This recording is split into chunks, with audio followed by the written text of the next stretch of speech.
In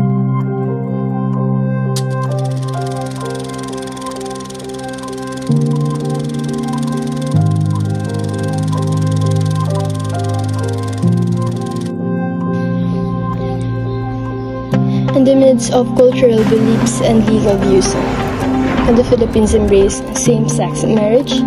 This documentary takes a neutral stance about the preparedness of the Philippines to accept same-sex marriage.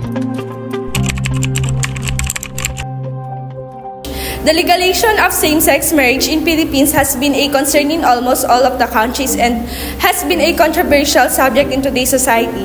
Same-sex marriage, also known as gay marriage, has been defined as the marriage of two persons of the same sex or gender, entered into a civil or religious ceremony. The Philippines is currently facing a significant debate on the acceptance of same-sex marriage, sparking discussions among lawmakers, religious leaders, and the public. These contentious issues has brought to light the complex intersection of tradition, religion, and human rights in Filipino society.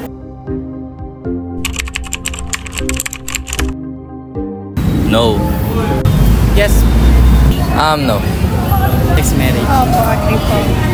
Disagree ako kasi hindi naman sa discrimination sa gender. Para sa akin kasi lalaki at babae lang.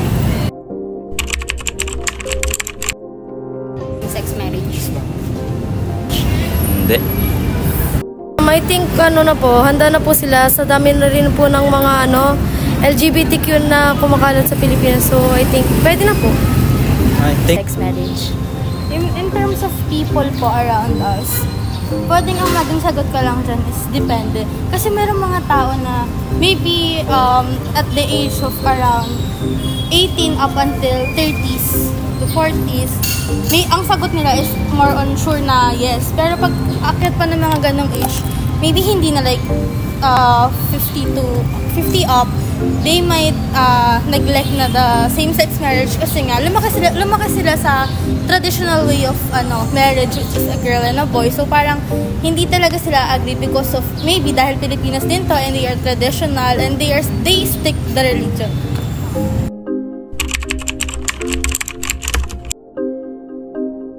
Para sa akin, naman kasi syempre kasama rin naman sila sa bilang ng tao dito sa gobyerno. Kaya, tsaka tao din naman sila. So, may karapatan din sila sa pantay-pantay na binibigay ng gobyerno para sa mga. For me, sa same-sex marriage, yes. Kasi, syempre, na rin sila, tao din sila. So, may mga pangangailangan din sila na kagaya rin sa mga mag-asawang babae at lalaki. Yes. Yes naman kasi human rights tayo, lagi tayong equal sa mga katulad nating tao.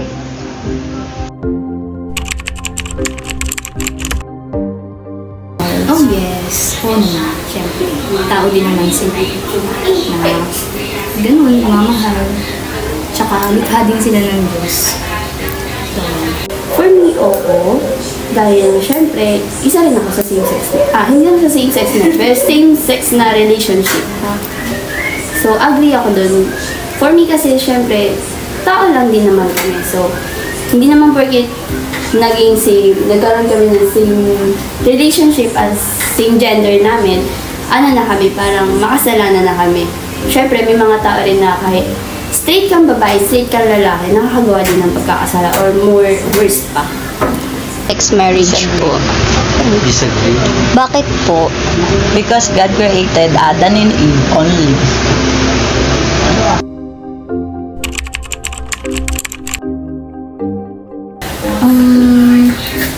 Kasi, kumbaga, kasal kayo sa simbahan, diba? So, kumbaga parang, siya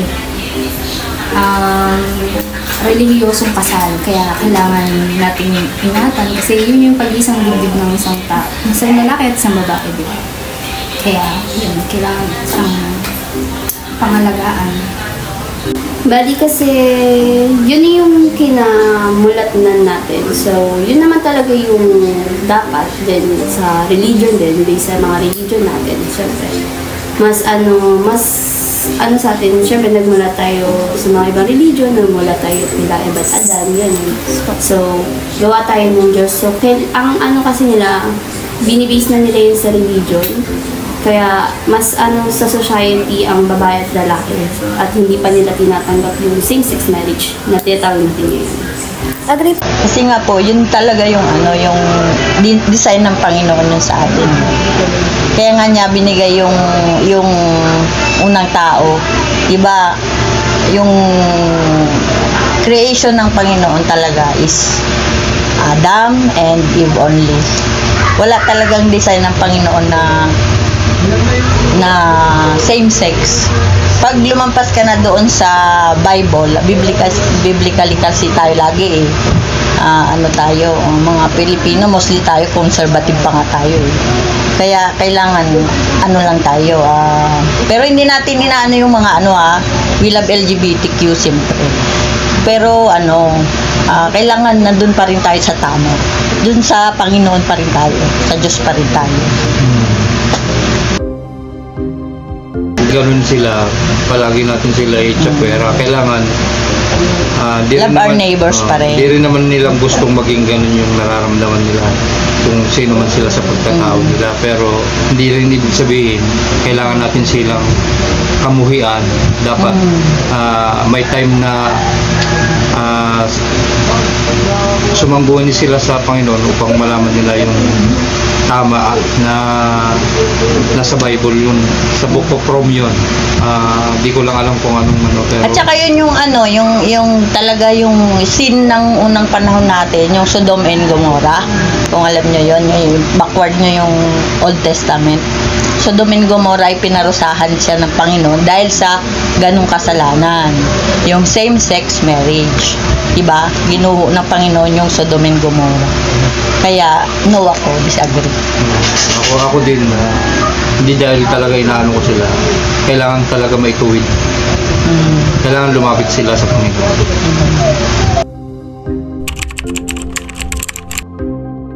Yes to same-sex marriage because it's okay for the same sex to be partners because we don't hold their decision, we respect their decision. Yes, because as a supporter, I believe that all consenting adults should have the right to marry, regardless of their sexual or gender orientation. Yes, I agree to same-sex marriage to have an equality to all individuals, regardless of their sexual orientation. They should have the right to marry and access the legal benefits that come with it. Yes, because all people should have the right to marry the person they love, regardless of their sexual orientation or gender identity. Yes, I agree. For me, Philippines is not ready on the same-sex marriage because our country is so religious. We believe that men and women can love each other. No, same-sex marriage should not be legalized because as Christians who believe in the Bible, it stated that only men and women should live as a partner.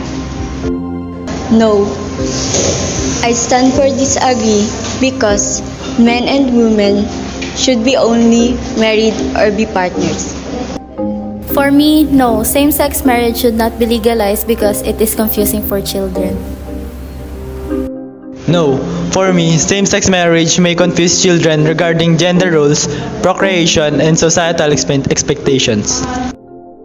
No, for me, legalizing same-sex marriage would weaken the honor and prestige of marriage as a fundamental institution. No, I have a traditional view of marriage, believing it is meant for man or woman primarily for the purpose of procreation and raising children. I agree with same-sex marriage because I recognize the inherent worth and dignity of all individuals. Everyone has the right to choose who to love, so we respect each other.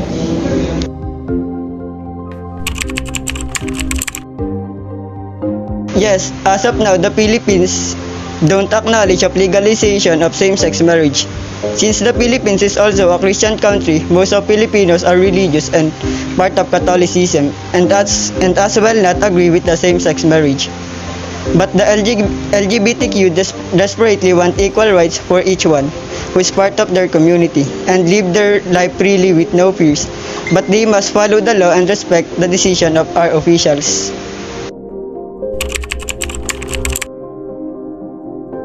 Whether or not someone considers same-sex marriage important is subjective and based on personal beliefs.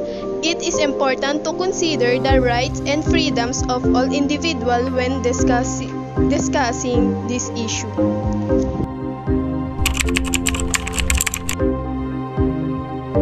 Legalizing same-sex marriages offers numerous benefits, including increased wedding and industry spending, social inclusion, equality, and family stability, as well as stimulating the economy. It also strengthens the nation's reputation for diversity and human rights, attracting investment and tourism.